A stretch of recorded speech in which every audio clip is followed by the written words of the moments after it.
Hi guys, Host JC here. So welcome to Manila Roadshow Course on Economy. So good news guys, kasi this is the first roadshow in Manila wherein we are teaching everyone how to do forex trading with economy.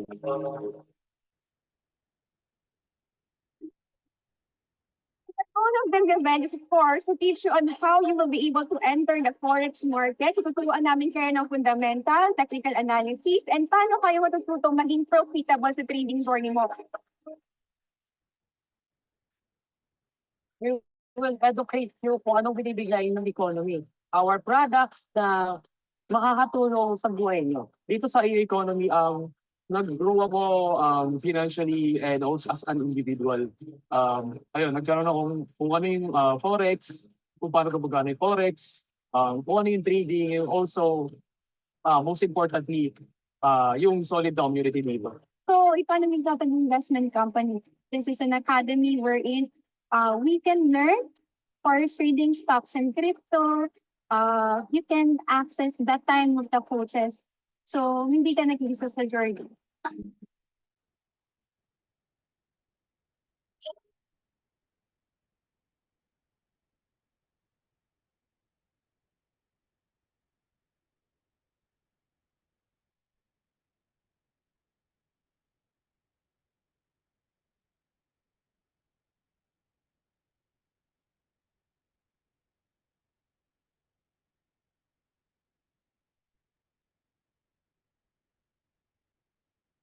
Guys, I hope that you should not miss this opportunity kasi malaki ang matutulong nito sa'yo. Hindi lang sa'yo, but also sa mga kapwa Pilipino natin na magkaroon ng financial literacy. So, I hope to see you guys and good luck.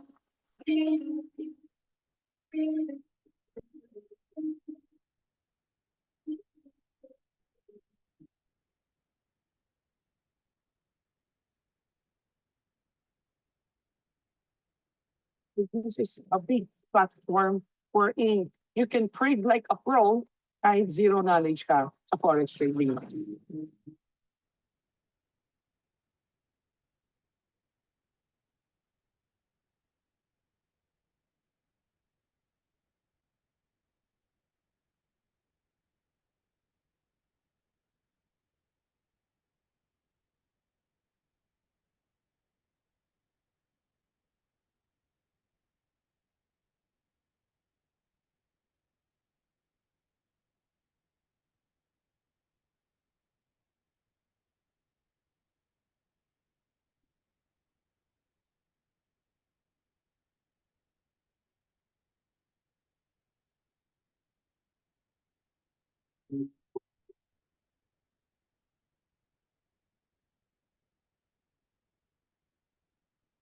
Yun.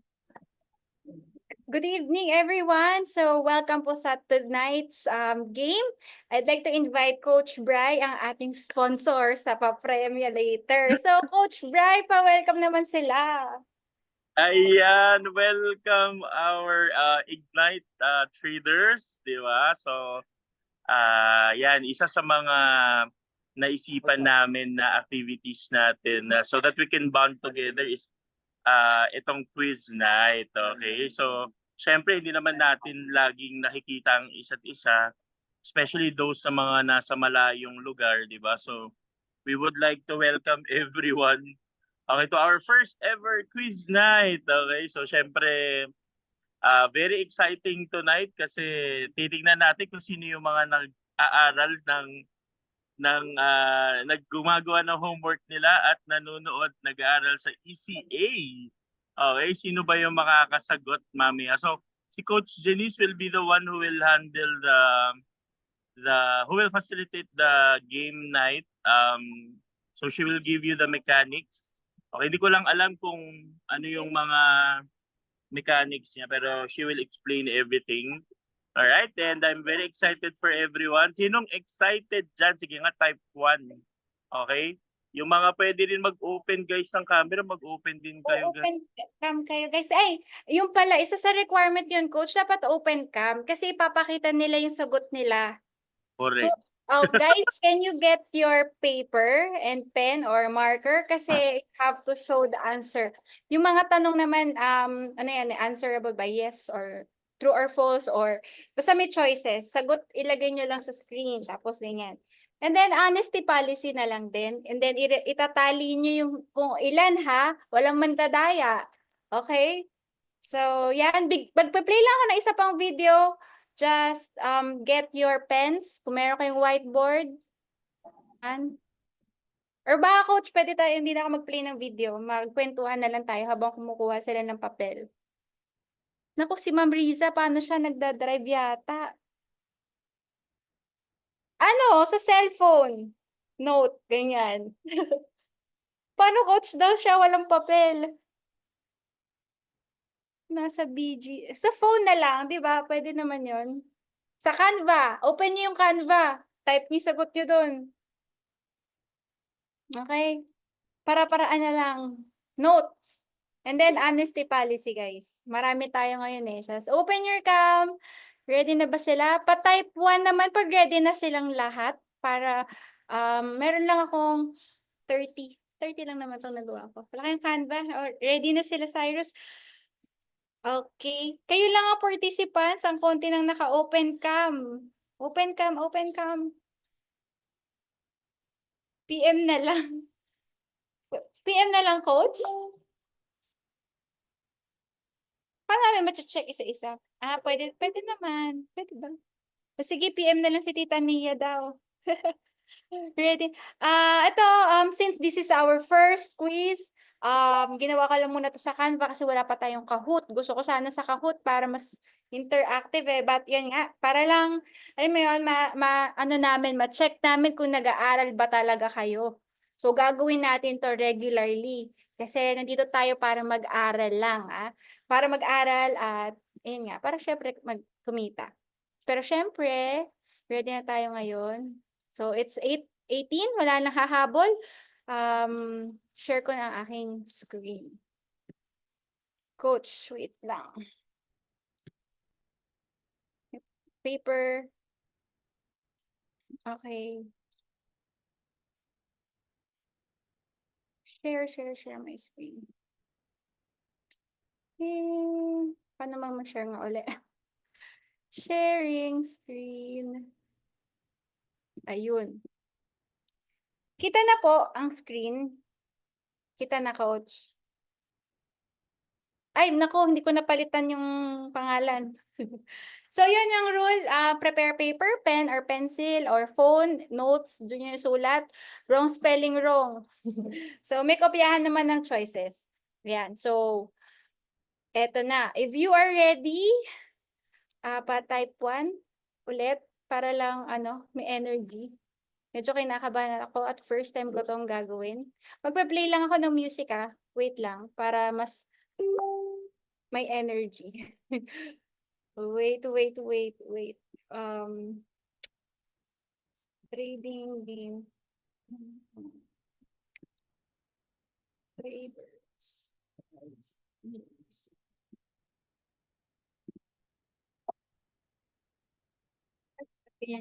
Kaya mo na. Just game show music. Game show music.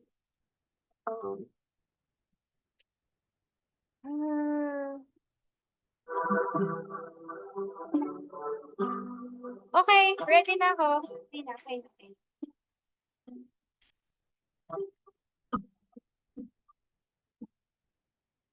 So, question number 1, this is all about Forex. So, meron tayong 3 topics. Binreakdown to. Ito, simple lang to. So, dapat lahat kayo makasagot dito So, this is about what is Forex? How well do you know the foreign exchange market? So, first question. The foreign exchange market is a global market that allows you to trade one currency pair against another currency pair. True or false? True or false? Sagot. So, nasagot na. Nagchat-chat sa kasi tita. Okay. So, show your answer sa screen. Hindi ko nakikita eh. Coach Bright, check mo na lang ha. Nakikita mo po ba? Kasi nakaano ako sa screen eh. Ikaw na lang bahala, Coach ha. And then, itali nyo na lang.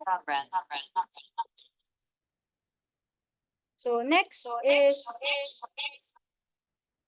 ang sagot ay false. Forex is a global decentralized market po. So, kailangan dito two currencies against each other. Matik yun, hindi lang isa lang kaya trade nyo po. So, kapag tingin mo yung isang currency ay mas malakas dun sa isa, then, and tama yung analysis mo, doon tayo po pwedeng kumita sa Forex. So, false yun, kasi hindi po one lang. Okay? Laging dalawa. Pag nag-buy tayo ng Euro USD, it means nag-sell tayo ng USD. Ng yung base at quote pair. Okay. So next, question number 2, what is the largest financial market in the world? So, yan. Naka-ano ako sa mobile para makita ko yung mga sagot nyo. What is the largest financial market in the world? 3, 2, 1. Show your answer. Patingin, patingin, patingin. Patingin sa screen. Nakatingin ako dito. Siyempre, alam nyo na yan. It is Forex. Okay. The Forex exchange market, which is usually known as Forex or FX, ang malaking financial market in the world. Kaya, ayan, napaka-bilis ng kitaan dito. Kaya ako dati sa stocks ako eh. Pero nung nakilala ko si Forex, grabe iba pala galawan talaga dito. Kasi buong mundo po ay nagte-trade kay Forex. Yan. So next is, if the Forex market is the largest financial market in the world, how big it is? 60 billion, 60 trillion, or 6 trillion? 5, 4, 3, 2, 1. Ako, huwag mo pakita yung sagot. PM nyo na lang sa akin. Huwag nyo lagay sa GC ah. Huwag sa group chat. Direct message nyo na lang sa akin. O, may libreng sagot na kayo kay Ma'am Irene. Okay? So your answers? It's... Teka, mali yung na-highlight ko. Sorry guys, it's 6 trillion. 6 trillion, mali yung na-highlight ko. 6 trillion ang sagot. 6 trillion. Okay? So, 6.6 trillion na ang trading volume each day. Yan. Sa stock market, it's just 22.4. So, sorry, mali lang yung highlight ko. Hindi ko na na-review kasi yung slide. Ayan, next question. How many letters do currency symbols have? 1, 2, or 3? Mabilis lang to. 1, 2, or 3? Show your answers in 3, 2, 1. The answer is 3. Laging tatlo po yan. Euro, EUR, USD, GBP. So, laging tatlo po yan. Yung first two letters, yun po yung name of the country. So, kagaya ng US, Europe, di ba? EU. So, yun. And then, next question. Which of the following is not a major currency pair? Euro USD, GBP USD, or NZD USD? Write down your answer. In 3, 2, 1, show your answer sa screen po. Yan, patingin malabo. Tingnan yung mga tamang sagot nyo. Euro GBP po. Okay? Kasi ang mga major pairs, laging may USD. Yun ang ano doon, tip doon. So ito wala siyang USD, kaya ito po ang sagot. Currency pairs that don't contain the US dollars are known as cross-currency pairs or simply as the crosses. So yung major currency pairs, also known as minors, ito po yung most actively crosses are derived from the three major non-USD currencies. Euro, GBP, tsaka JPY. So yan. Sino na nakailang points? Naka-perfect points ba kayo? Pa-type 1 nga sa mga perfect yung score so far. Perfect ba? Type 2 sa mga may mali na. Okay, next. Which among the following is another nickname for USD? Is it cable, greenbacks, or loonie? 3, 2, 1. Show your answers. Ayan, patingin, patingin. Patingin. So, yan. Ang sagot ay greenbacks. The US dollar is also called greenbacks or bones. Minsan, Benjis, Benjamins, cheddar, paper loot, Skrilla, cheese bread, mula, dead presidents, and cash money. Ang dami niyang nickname, ano? So, lahat yan, ibig sabihin lang yan ay US dollar. Okay, para pag may nakausap kayong mga slang and mga ano, nasa abroad, yan, gets mo yung term na ginagamit nila. Ibig sabihin nun, US dollar. So, nasagot naman siguro lahat yan, no? Next ay, what type of market is the forex market? Ito po ba ay over-the-counter, exchange market, or online market? Tignan nga natin. Hindi ko may magkakamali dito. 3, 2, 1. Show your answer. Nakikita ko na yung mga sagot nila. May sumagot ng patingin. Parang mas masaya pag naka-open mic, ano? Para naririnig ko kayo. Wait lang, ah. Parang gusto ko kayong magsalita. I-edit ko yung setting. Pwede kayong mag-unmute. Yan. Pwede nyo isigaw ang mga sagot nyo. Pwede ko bang marinig ang sagot nyo? Over the counter, exchange market, or online market? Market. Exchange market. Exchange market si Tita Nia. Sino sumagot na over the counter? Online market, sino? Wala? Ang sagot ay over the counter. Yan, the forex market is considered an over-the-counter or OTC market due to the fact that the entire market is run electronically within a network of banks continuously over 24-hour period of time. So ako rin, nagkamali ako nung na-take ko tong sagot ko to. Kala ko exchange market, but sorry, mali tayo. Ang sagot ko ay over-the-counter. So next question, what do you call a currency pair that consists of one major currency and one currency from an emerging market or EM? Major currency pair, exotic currency pair, or cross-currency pair? Sulat ng Cross-currency sagot. pair. Or pwede nyo rin i-chat na lang sa akin. Hindi ko nakikita pag sa phone.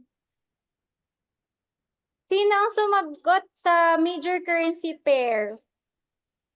Pa-type me. Ayan. Sino sumagot na exotic currency pair? Type exotic. Sino sumagot ng cross? Okay, the answer is exotic. Mali si Frank. Sino pa? Sino ang tama? So, ang sagot Miss dyan ay Eunice, sa'yo ako exotic nagsisend ng answer, ha? Oo, nakikita ko po. Dito Sa'yo ako nagsisend ng answer sa messenger. Yes, sige po. Exotic currency pairs consist of one major currency and one currency from an emerging market. So, few example po niyan yung mga USD SGD, tsaka USD BRL, mga alam yun, hindi ganong kilala. Pero yan, ang tawag sa kanila exotic currency pair. Yung major, ito yung mga may USD, tapos yung mga Euro USD, ganyan, GBP USD. Ay, na-skip ko siya. Hindi ko nagawa. Wait lang. What is the second most traded currency? GBP, JPY, or Euro? GBP, JPY, or Euro? Okay. Sino sumagot ng GBP? Pa-type GBP. Sino sumagot ng JPY? Paki-type JPY. Si Irene, GBP yung sagot niya. Sino pa sumagot sa Euro? Sino sumagot sa Euro? Type Euro. Tita Nia, JPY. Type Euro sa mga nag-Euro. Wala, may nag-Euro ba? Ang sagot ay Euro po. Euro. Walang sumagot ng Euro. Ayun, meron. Si Agustin, si John, FX. So, yan. The dollar is the most traded currency, taking up 84.9% of all transactions.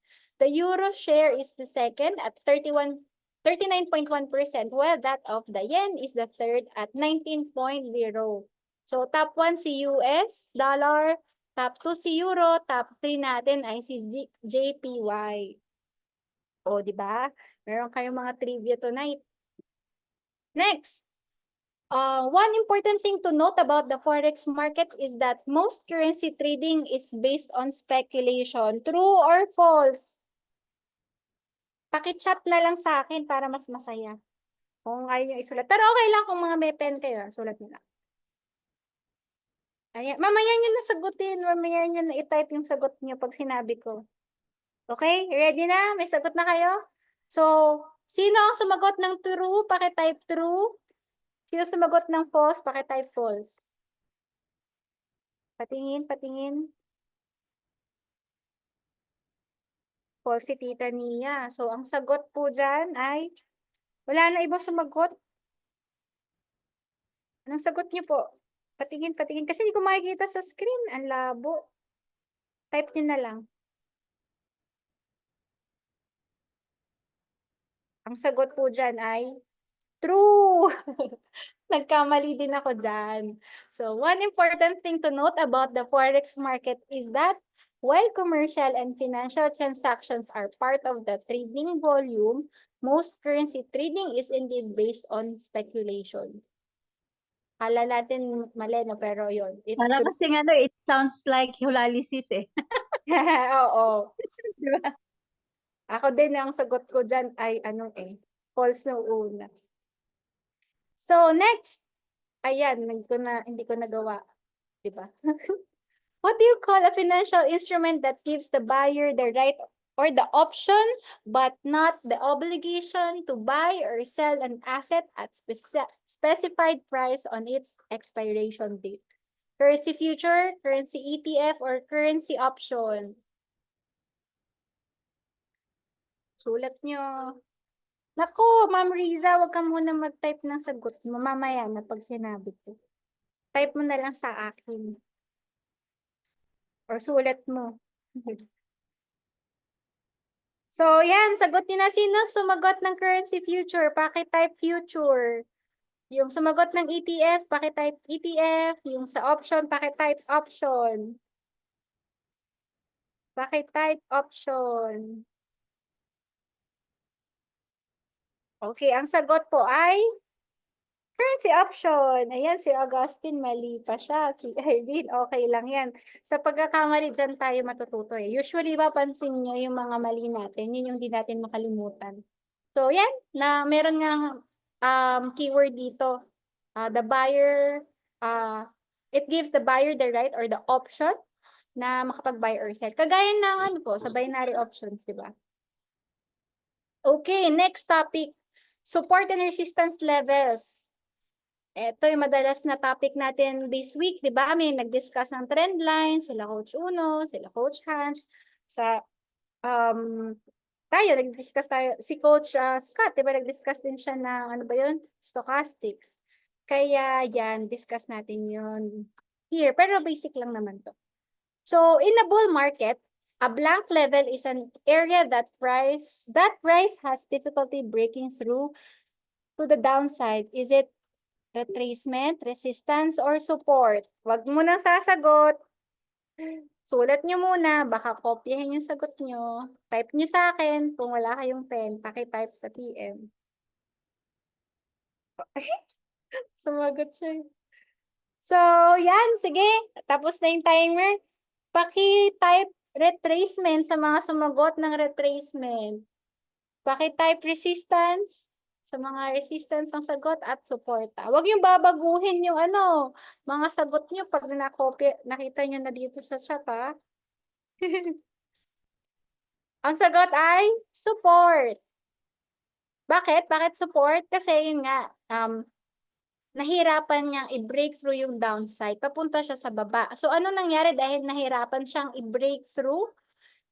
Nag-bounce up siya. Kumbaga sa bola, napunta sa sahig, tumalbog pataas. Kaya, naging support siya. Okay? So, next.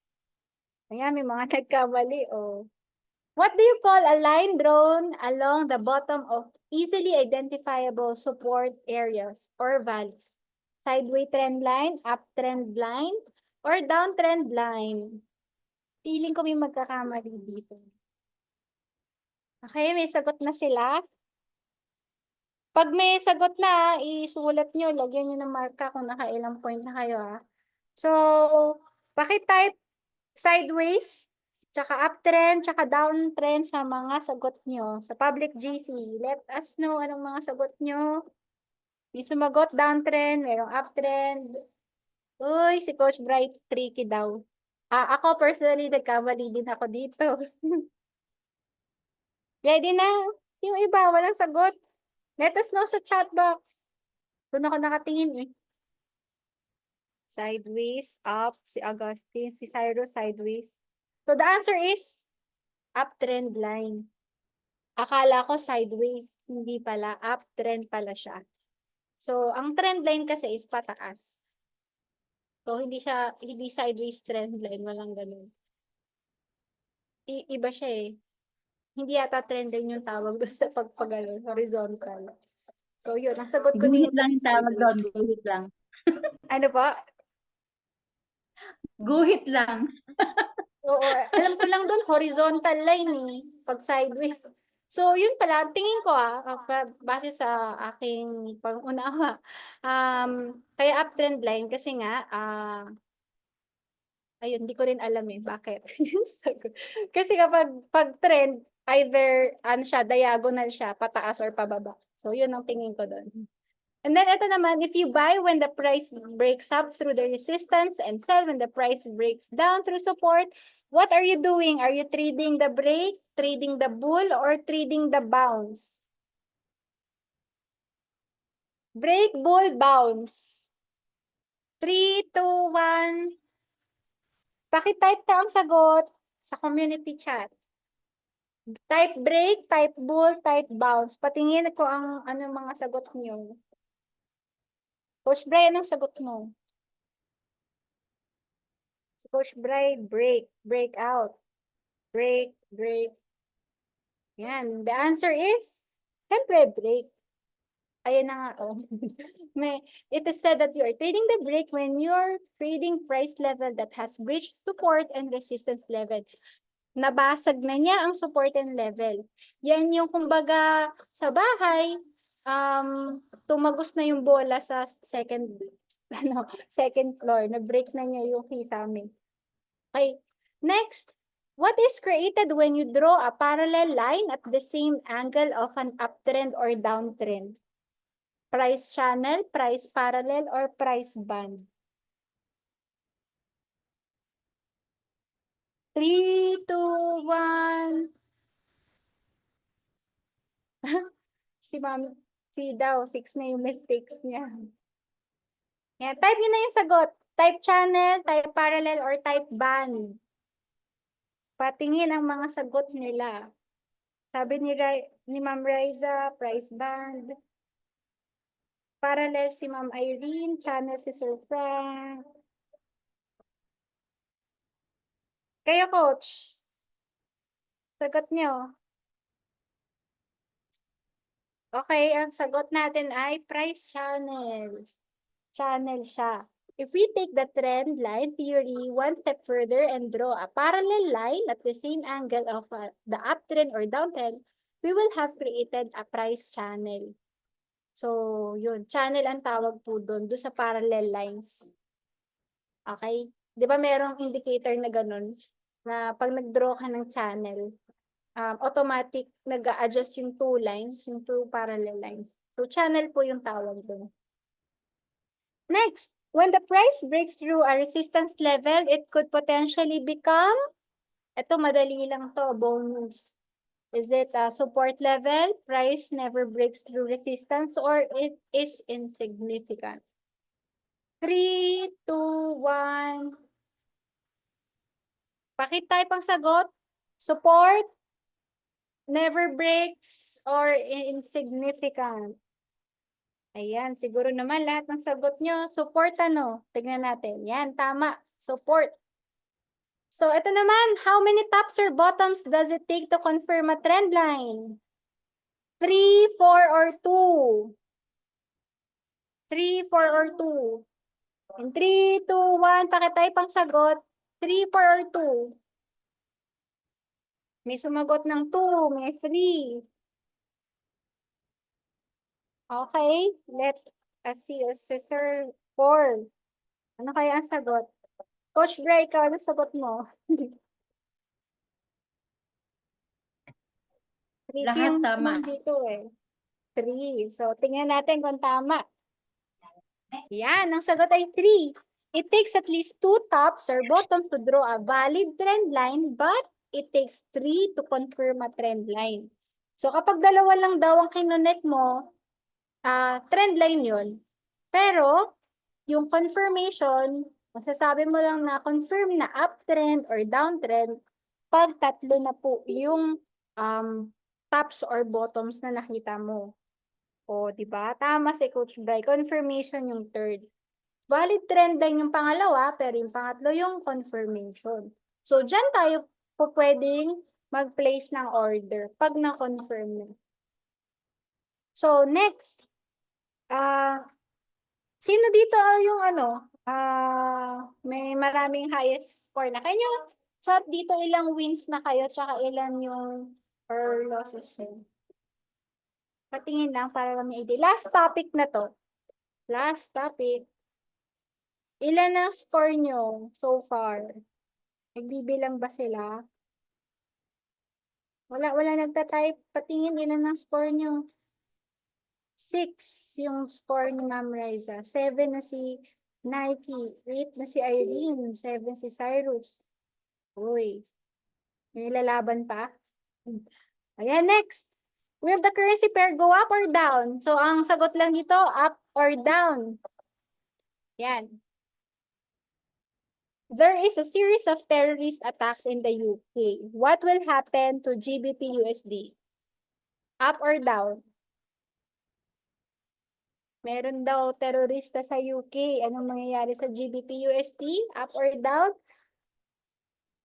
Pakitype your answer. Up or down? Walang baguhan. Up, down, up, down.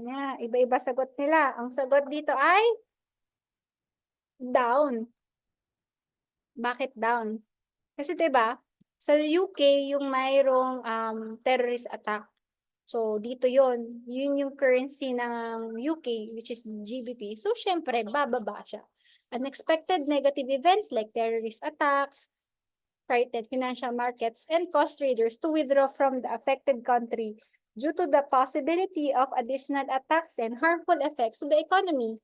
So kapag may negative news about doon sa dito, yung unang unang currency, i-expect nyo na bababa yun.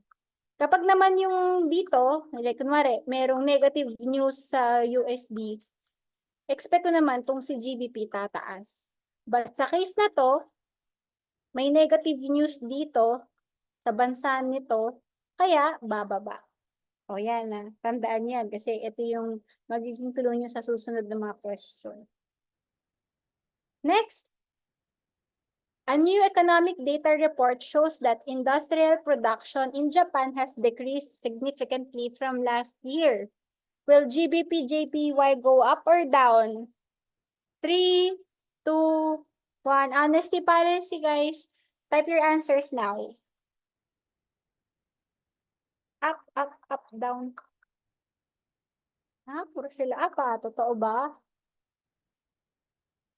Yes, the price will go up. Increasing industrial production implies a growing economy. Decreasing industrial production implies a slowing economy. So, which is negative for the country's currency. Kaya, it will go up. Kasi, balikan natin yung tanong, diba? Magkakaroon daw ng growth. Ay, decrease pala. Magkakaroon decrease sa JPY. So, negative dito, kaya GBP ay tataas. Okay? Next, a large government corruption scandal is uncovered in Mexico. What will happen to USD MXN? Go up or down? Merong scandal daw sa Mexico. Anong mangyayari dito? 3, 2, 1. Type your answer, up or down. Up, up, down, up. Si Sir Ronald, down. Si Ma'am Queenie, up. So the price will go up. Political scandals which create uncertainty scare the markets. Markets hate surprises and uncertainty. This will cause traders to sell the Mexican peso and buy the US dollar. So again, negative news po dito sa Mexico. So yung currency pair ng Mexico pababa. So ang mangyayari kay USDI tataas. Kaya tumaas. Tandaan, kapag negative dun sa pangalawa, dito yung sa right side, negative news, ang mangyayari dito sa first na pair na currency tataas. So this is very helpful pag magbabasa kayo ng news. You can use this sa fundamental analysis. Okay, next ay the unemployment rate in Australia has been fallen for several months. New Zealand's economy has been stagnant during this time. What will happen to AUD and ZB? Go up or down? 3, 2, 1. Type your answer. Honesty policy, guys. Pag tama ang sagot, mark nyo 1 point. Pag mali, cross nyo. So, puro down ang sagot nila. Tignan natin.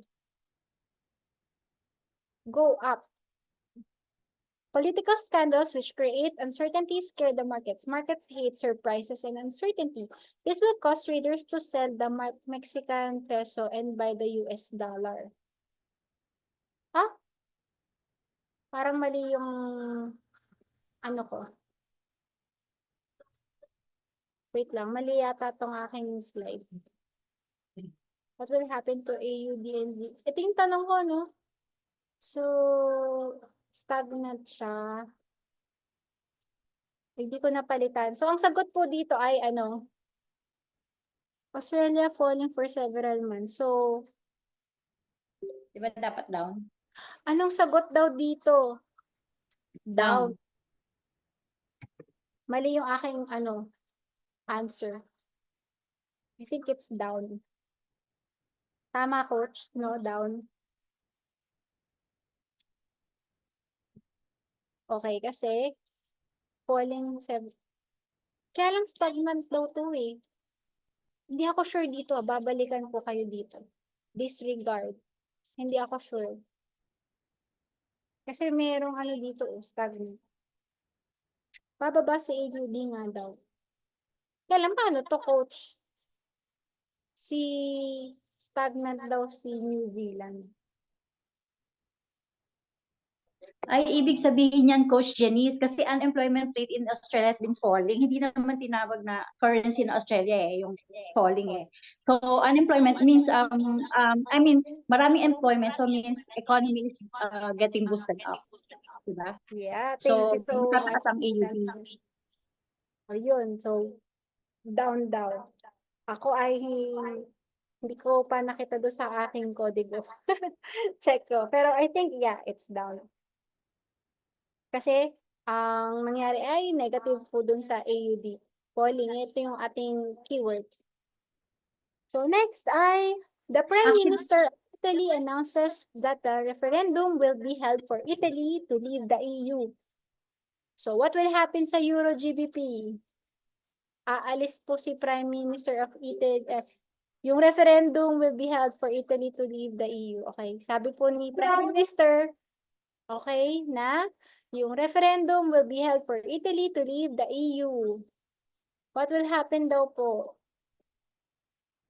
Down, sabi nila down. Down.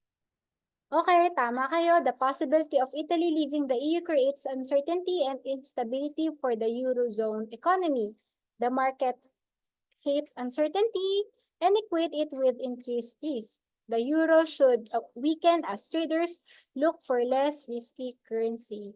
So, syempre, dahil meron na namang pangit na news kay EU, so makaka-apekto yun kay EUR. So, kapag po negative ang news dito sa unang currency sa harap, yan ay babagsak. So, tama po kayo, it will go down. Global oil prices are falling but OPEC decides not to cut production. Will the USD and OK go up or down? Sa Norway to. Up or down? 3, 2, 1. Type your answer, up or down. Okay, sumagot ng down, up, up, up. So the answer is up. Norway's economy is dependent on oil. So if oil prices go down, it can have negative effect on their economy, which is bearish for its currency. Diba? So next, the US president talks to the press and complains about the dollar being too strong. Will the USD JPY go up or down? I think last na yata to. Up or down?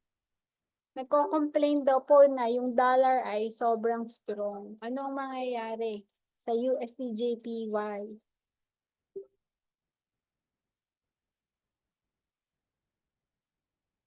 May sumagot ng down, may sumagot ng up. 3, 2, 1. It will go down. A short statement like this is usually all it takes for the dollar to fall, since the market will interpret this message as a sign that the US government is willing to take action to weaken the dollar.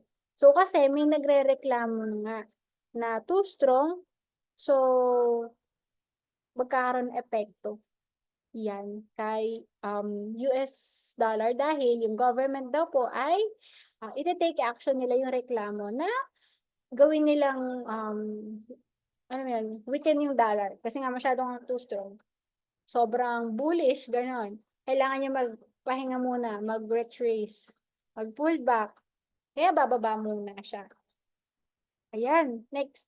An economy survey of US businesses is to be released tomorrow, and the forecast is that it will reveal strong growth. The report comes out, and while it shows growth, it wasn't as strong as expected. What will happen to Euro USD? Hindi daw po strong as expected yung naging news. Up or down? 3, 2, 1. Type your answers. Sabi ni Irene, up. Down si Ronald. Down, down. So, ang sagot po ay go up. Ayan, maraming nagkamali. Economic growth usually attracts demand for the country's currency, but in this case, economic growth fell short of market expectations, which usually results in the currency to sell off. For Euro USD, this means that the euro would strengthen relative to US dollar. Reviewin natin yung tanong. Okay, so negative po yung news kay USD, kaya lumakas po si euro. Gets. Next, Bank of Canada announces that it plans to cut interest rates sooner than expected. Will USD cut go up or down? 3, 2, 1. Type your answers. Type your answers sa chat box para makita natin. Dito kayo mag-chat. Type niyo sa chat box ng ating Zoom. So, iba-iba yung sagot nila. The price will go up. Yan. When the central bank lowers interest rates, this is usually negative for the currency. So, go up yan. Yan. Sabi ni ma'am, it mistakes na siya. Okay lang yan. Diyan tayo matututo. It is forecasted that the retail sales report in Canada will show an increase. The report comes in and show an even larger than expected increase. So, what will happen to USD CAD rate? Up or down? May increase daw po sa sales report. Pero, Ang report po ay larger than expected increase. Up or down? Type your answer. Down, down, up. The answer, it's going down. The actual data showed a bigger increase than expected. This is good for the country's currency. In this case, since it is Canada or USD CAD would go down since Canadian dollar should strengthen. Okay, kasi si Canadian dollar nandito siya sa right side. So, dahil lumakas si Canadian dollar, yung USD CAD ay bababa. Okay? So, and the winner is, sino po ang panalo? Paki-type kung ilan ang correct answers ninyo. Sakto tayo, 9 o'clock.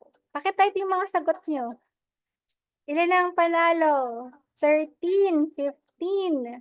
I think 30 questions ba to or 20? Hindi ka lang sure. Kasi yung iba walang question. Wala eh. Sino tatapat kay Ma'am Riza? Riza ba or Riza? 15 siya. Si Queenie na late siya. Coach Bray, ikaw ilan?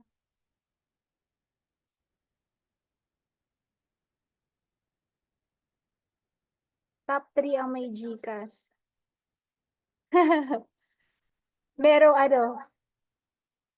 may tiebreaker or anong gagawin mo daw, coach, sa tanong? Tiebreaker.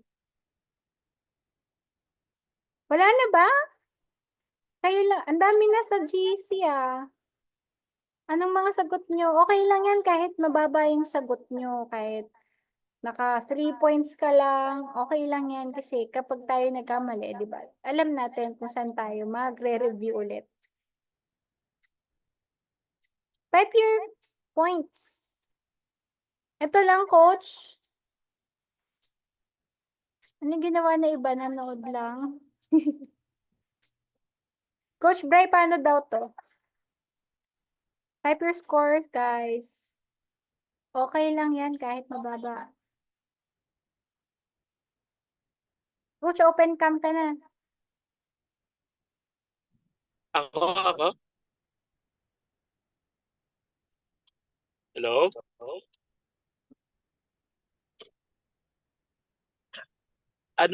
Ganito guys. Ilan ang nanalo?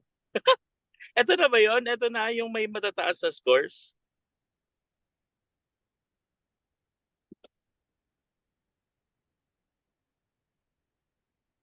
Hello? Mukhang need mag-tiebreaker. May question. Hindi, wag na. Okay na yun. Yung tatlo, take you 300 na lang. Oo, Tatlo sila, di ba?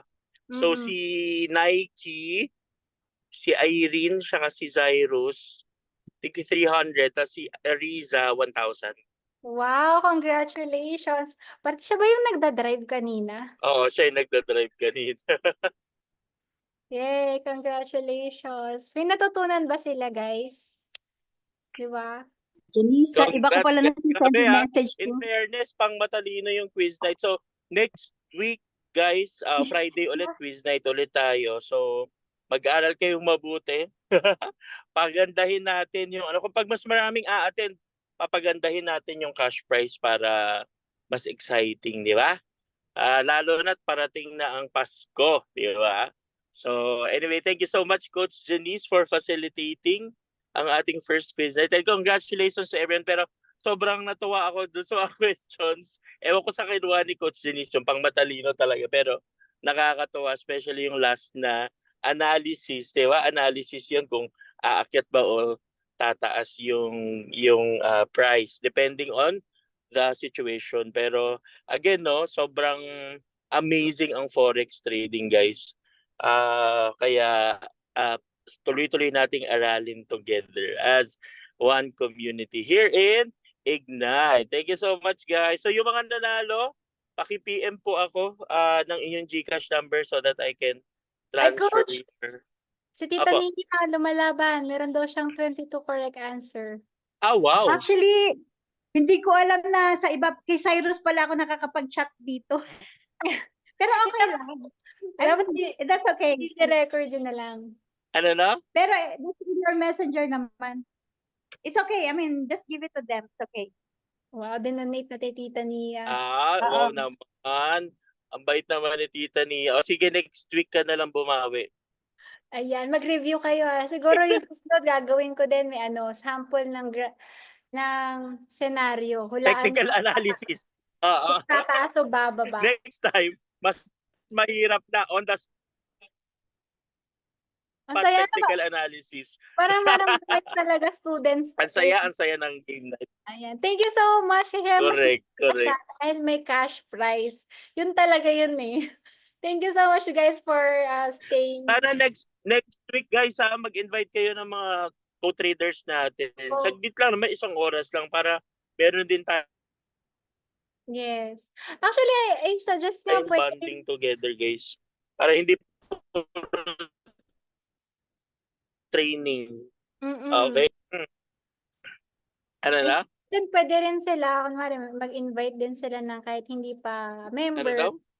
Pwede rin sila mag-invite kahit hindi member, pero syempre wala silang cash prize. Kailangan Mga guests. Oo. Kasi maganda yung para siyang trivia. Oo.